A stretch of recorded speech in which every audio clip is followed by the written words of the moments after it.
हमारी संस्कृति, हमारे संस्कार सदा रहे हमारे साथ। भारत की पुरातन गाथाएं और महान संतों की वाणी। सब्सक्राइब करें तिलक कथाएं।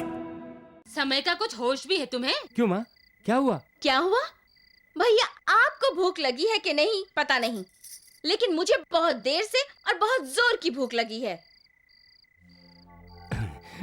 अरे मैंने तो सोचा था कि तुमने खाना बना लिया होगा। कहाँ बना है माँ?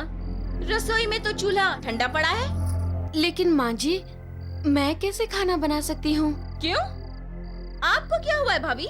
ननन जी, आप माँ जी से ही पूछिए ना।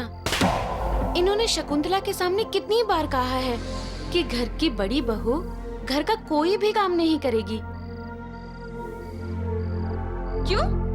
क्यों नहीं करेगी कोई काम? क्योंकि मैं इस घर में दहेज लेकर आई हूँ। हाँ सुभद्रा, तुम्हारी भाभी बिल्कुल ठीक कह रही है। अरे लेकिन फिर खाना बनाएगा कौन? क्यों? मेरी प्यारी ननन जी जो यहाँ हैं, ये बनाएंगी। मैं? नहीं नहीं, मुझे खाना वाना बनाना नहीं आता। मैंने कभी खाना बनाया ही नहीं। क्यों माँ? खाना बनाना तो मुझे भी नहीं आता, इसीलिए तो मेरे माँ बाप ने आपको मुंह मांगा दहेज दिया है। ननद जी, अब आपको सारी जिंदगी यहीं काटनी है तो काम तो करना पड़ेगा ना। हाँ सुभद्रा, तुम्हारी भाभी बिल्कुल ठीक कह रही है। भैया, माँ जी के लाड़ प्यार में वो अपना कर्तव्य भूल गई है, इसीलिए वो अपना ससुराल छोड़कर यहाँ आ गई है। घर का सारा काम करेगी तो उसे समझ में आ जाएगा कि घर कैसे संभाला जाता है। उसे अपनी गलती का एहसास हो जाएगा और वो अपने ससुराल वालों के साथ अच्छा व्यवहार करेगी। सुनो जी, आपकी पत्नी ने इतना अच्छा काम किया, उसे शाबाशी नहीं देंगे? कम से कम सर पे हाथ ही रख दीजिए। पेड़ वही उगेगा जिसका बीज हम बोएंगे। धान बोने से गेहूं की फसल नहीं उगती।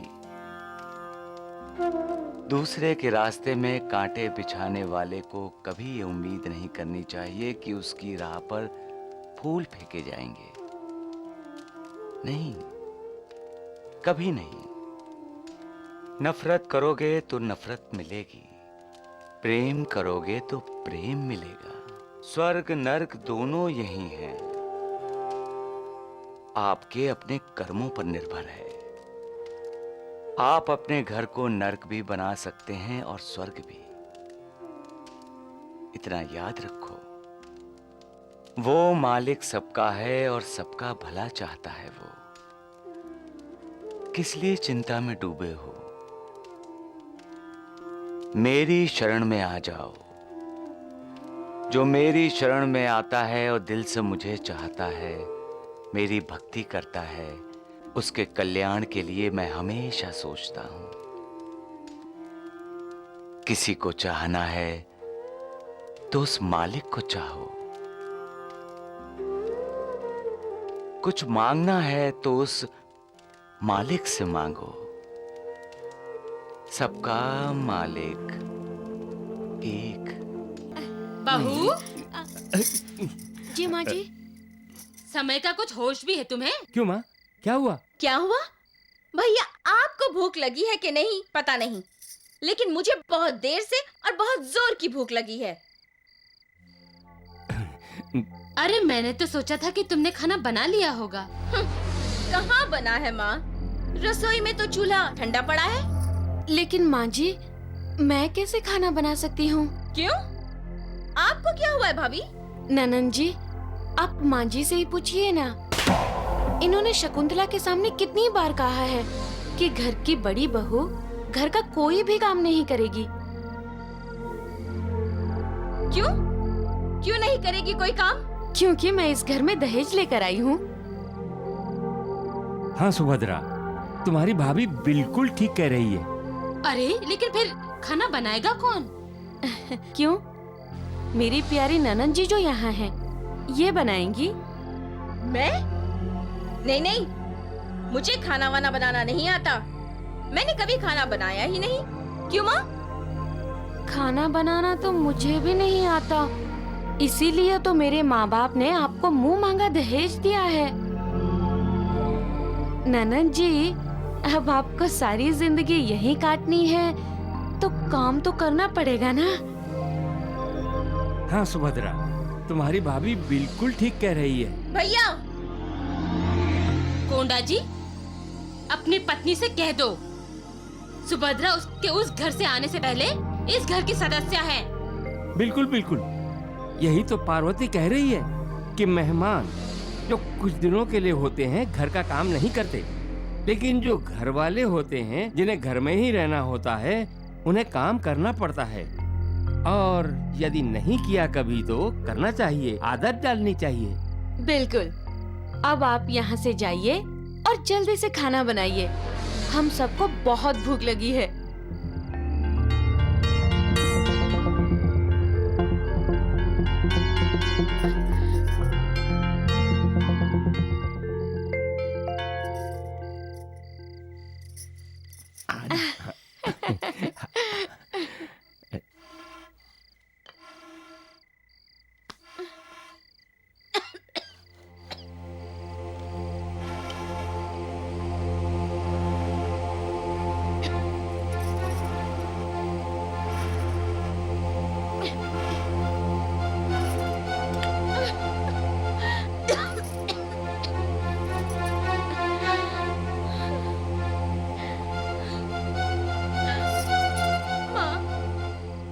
शकुंतला भाभी होती तो हमारी ये हालत ना होती माँ। हाँ सुभद्रा, जब से वो इस घर को छोड़कर गई है हमारा प्रारब्ध ही बदल गया है।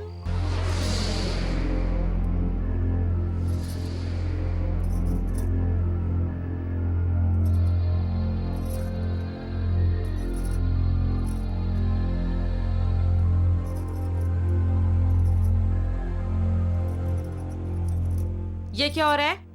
अरे, दिखाई नहीं दे रहा क्या? मैं तैयार हो रही हूँ। मुझे तो साफ दिखाई दे रहा है, शायद तुम्हें रसोई में पड़े हुए जूठे बर्तन दिखाई नहीं दे रहे हैं। जाओ जाओ जाकर मांजो। भाभी, होश में तो हो तुम? किससे बर्तन मांजने कह रही हो? मुझसे? और कोई है क्या यहाँ? खाना खाती हो तो काम भी करो। जाके पहले बर्तन मांजो, उसके बाद रसोई को पानी से अच्छी तरह से धो देना। इधर उधर आटा बिखरा पड़ा है। तुम्हारी इतनी हिम्मत, तुम मुझ पर हुक्म चलाओगी? बिल्कुल चलाऊंगी, मैं इस घर की बड़ी बहू हूँ। बड़ी बहू की बच्ची?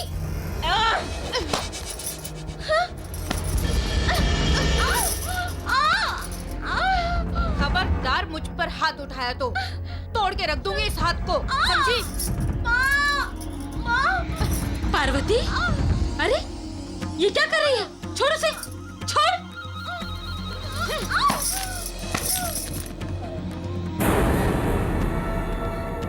तुम्हारा दिमाग तो ठीक है पार्वती। मैं ननद जी का दिमाग ठिकाने लगा रही हूँ।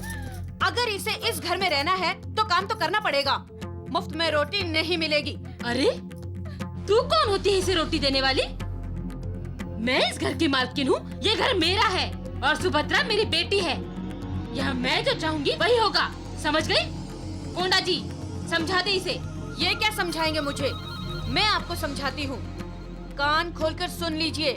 दोबारा नहीं कहूँगी, मैं शकुंतला नहीं हूँ जो आपकी हर डांट डपट सुन लूंगी और चुपचाप रोकर सह लूंगी। शकुंतला तो यहाँ से चली गई क्योंकि वो इस घर में दहेज नहीं लेकर आई थी, लेकिन मैं यहाँ इस घर में दहेज लेकर आई हूँ, और वो भी इतना कि ये घर तो घर, इन्होंने जमीन भी उसी पैसे से खरीदी है। और अभी अभी जो आपने कहा है कि ये घर मेरा है, ये गलतफहमी अपने दिमाग से निकाल दीजिए। ये घर मेरा है, मेरा। सुना माँ, तुम्हारी बड़ी बहू क्या कह रही है? ये तो सुन ही रही हैं। तुम भी कान खोल कर सुन लो ननद जी। तुम अपना घर छोड़कर आई हो यहाँ, इसलिए जो मैं कहूँगी वो तुम्हें करना पड़ेगा। अगर नहीं कर सकती तो ये घर छोड़कर जा सकती हो। अरे कोंडा जी, तुम चुप क्यों हो? बोलते क्यों नहीं कुछ इसे? क्या बोलूं माँ, पार्वती तो ठीक ही कह रही है।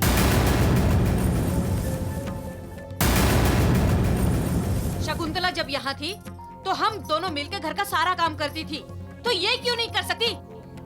जाओ पहले जाकर बर्तन मांजो, उसके बाद और भी बहुत सारे काम हैं। समझ गई? जाओ। बस बस बहू, बहुत हो गया। ना ना ना, अभी तो कुछ भी नहीं हुआ और आपको सुभद्रा की चिंता शुरू हो गई। याद है ना, आपने एक दिन गोपाल भैया से कहा था कि उन्हें अपनी पत्नी की इतनी ही चिंता है तो वो उसके साथ बर्तन मांज सकता है। कहा था ना? अरे करमजली, ठीक से काम कर। इतने ढेर सारे बर्तन, शकुंतला अकेली बर्तन मांज रही है। तुम्हें अच्छा नहीं लग रहा है तो जाकर उसकी मदद करो। वो बर्तन मांजती जाएगी और तुम धोते जाना। अब आपको अपनी बेटी की इतनी ही फिक्र है तो मैं आपको रोकूंगी नहीं। आप भी अपनी बेटी के साथ मिलकर बर्तन मांज सकती हैं।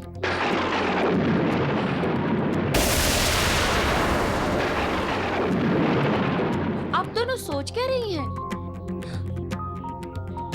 सुभद्रा, अगर घर का काम नहीं करना है तो घर के दरवाजे खुले हैं। खुद नहीं जाओगी तो धक्के देकर निकाल दूंगी। खाना खाना है तो काम तो करना पड़ेगा। बात आई समझ में? जाओ।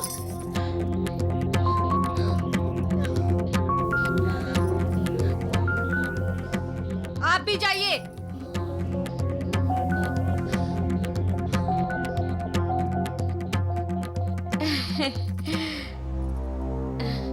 सुनिए जी, आप नाराज हैं क्या मुझसे?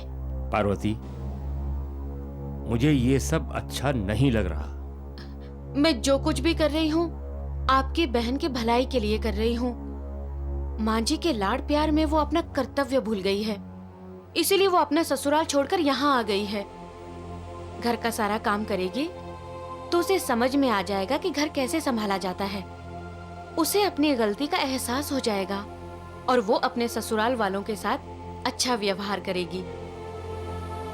सुनो जी, आपकी पत्नी ने इतना अच्छा काम किया, उसे शाबाशी नहीं देंगे? कम से कम सर पे हाथ ही रख दीजिए।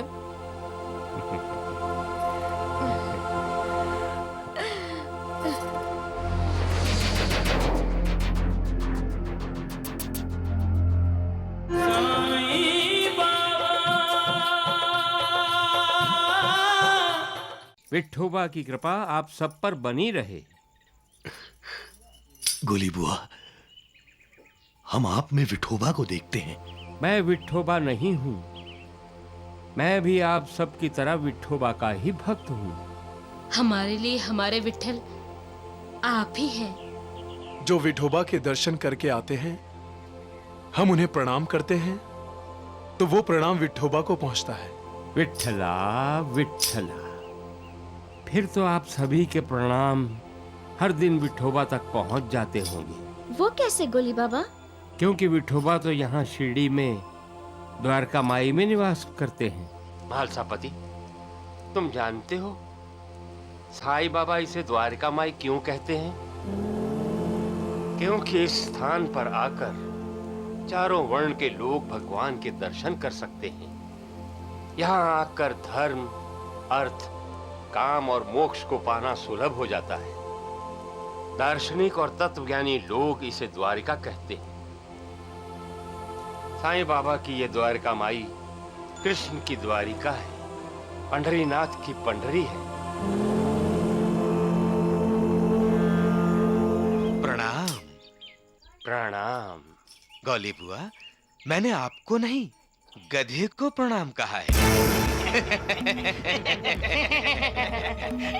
लेकिन मैंने तो गधे को ही प्रणाम किया है द्वारकानाथ जी।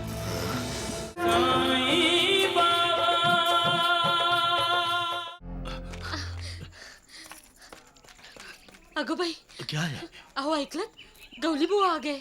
गौली बुआ आ गए? अगर पंढरपुर से आए होंगे।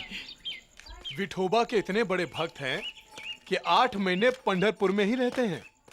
पर लौटते समय आजकल शिरडी होकर ही जाते हैं। पिछले साल भी साईं बाबा के दर्शन करने आए थे। हाँ, चलिए। चले। विठ्ठल विठ्ठल पांडुरंग, विठ्ठल विठ्ठल पांडुरंग, विठ्ठल विठ्ठल पांडुरंग।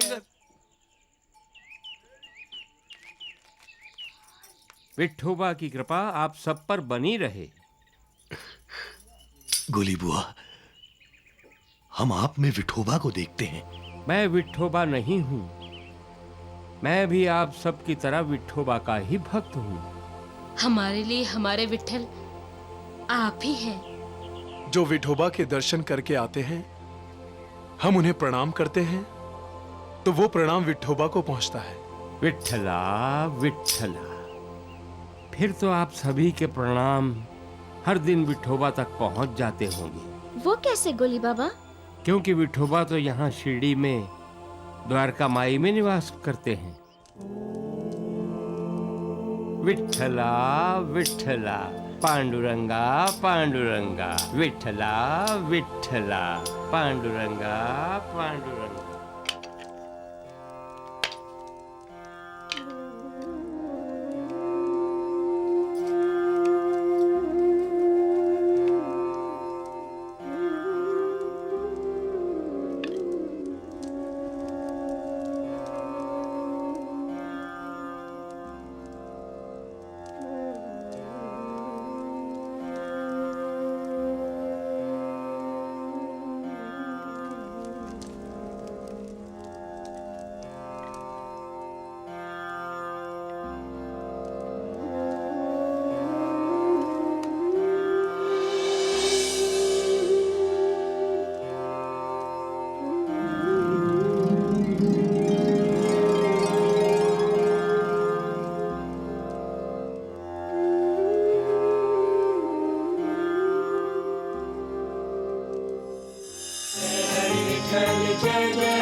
विठोबा, ये कैसी लीला है तुम्हारी। मैं 8 महीने पंढरीपुर में रहा पर तुमने दर्शन नहीं दिए, और आज द्वारका माई में पहुंचते ही तेरी लीला धन्य है पंढरीनाथ। विठोबा, तेरी लीला धन्य है तेरी लीला।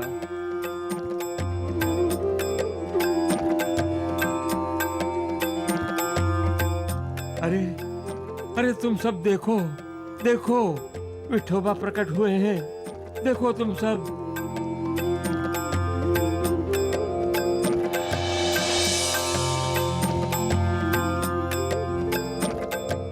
ये स्थान शिरडी का पंढरपुर है। यहाँ पंढरपुर का विठोबा रहता है, यहीं विठोबा रहता है। तुम जिसे शिरडी का साईं बाबा कहते हो, वही पंढरपुर का विठोबा है। ये दीनानाथ है, ये साईनाथ है, ये करुणा अवतार है। विठोबा विठोबा पांडुरंगा पांडुरंगा। पंढरीनाथ की, विठोबा की, साईनाथ महाराज की, पंढरीनाथ की, विठ्ठला की। महालसापति, तुम जानते हो साईं बाबा इसे द्वारका माई क्यों कहते हैं? क्योंकि इस स्थान पर आकर चारों वर्ण के लोग भगवान के दर्शन कर सकते हैं। यहाँ आकर धर्म, अर्थ, काम और मोक्ष को पाना सुलभ हो जाता है। दार्शनिक और तत्वज्ञानी लोग इसे द्वारिका कहते हैं। साईं बाबा की ये द्वारका माई कृष्ण की द्वारिका है, पंढरीनाथ की पंढरी है।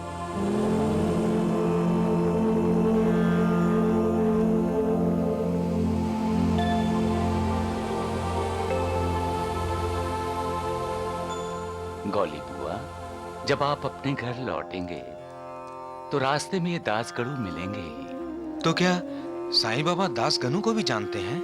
आप दासगणु को मेरा एक संदेश दे दीजिएगा कि मैं उसका इंतजार कर रहा हूं। जरूर साईनाथ, मैं आपका ये संदेश दासगणों तक जरूर पहुंचा दूंगा।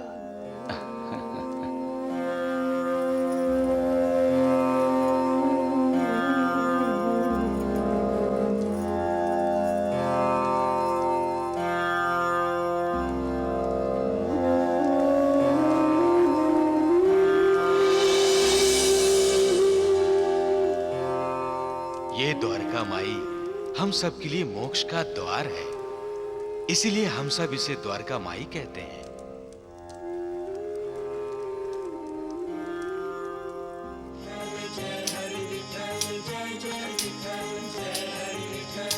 विठ्ठल, विठ्ठल, विठ्ठल, विठ्ठल। प्रणाम। प्रणाम। गौली बुआ, मैंने आपको नहीं गधे को प्रणाम कहा है। लेकिन मैंने तो गधे को ही प्रणाम किया है द्वारकानाथ जी। द्वारकानाथ जी, गौली बुआ ने आपको गधा कहा है। चुप करो मूर्खों। ईश्वर हर तरफ है, सब जगह है द्वारकानाथ जी। और सच्चिदानंद साईं बाबा कहते हैं कि वो हर प्राणी मात्र में है। वो मनुष्य में भी है और वो गधों में भी है। मुझे आप में साईं बाबा दिखाई दिए और मैंने साईं को प्रणाम किया। आपकी बुद्धि भ्रष्ट हो चुकी है गौली बुआ, तभी तो आप जैसे लोग यहाँ शिरडी में आकर उस पाखंडी साईं बाबा का महात्मा बढ़ाते हैं, उसे विठोबा का दर्जा देने लगते हैं। बुद्धि तो आपकी भ्रष्ट हुई है द्वारकानाथ जी, इसीलिए तो आपको विठोबा के दर्शन नहीं हो पाते। आपने अपनी आंखों पर जो अहंकार का यह पर्दा डाल रखा है, हटा दीजिए उसे, तो आपको साईं बाबा में ईश्वर नजर आएंगे। वैद्य जी, आप तो दूसरों की नाड़ी परीक्षा करके उनका इलाज करते हैं, फिर आप खुद कैसे बीमार हैं? वैद्य जी, जिस साईं बाबा के सामने आपको माथा झुकाना है, उन्हीं के सामने अहंकार से सर उठाकर कैसे बोलते हैं आप? जिस साईं बाबा की आपको भक्ति करनी है, उन्हीं को चुनौती देने का दुस्साहस कर रहे हैं। बहुत दुर्भाग्यशाली हैं आप, बहुत ही दुर्भाग्यशाली। विठ्ठला, विठ्ठला,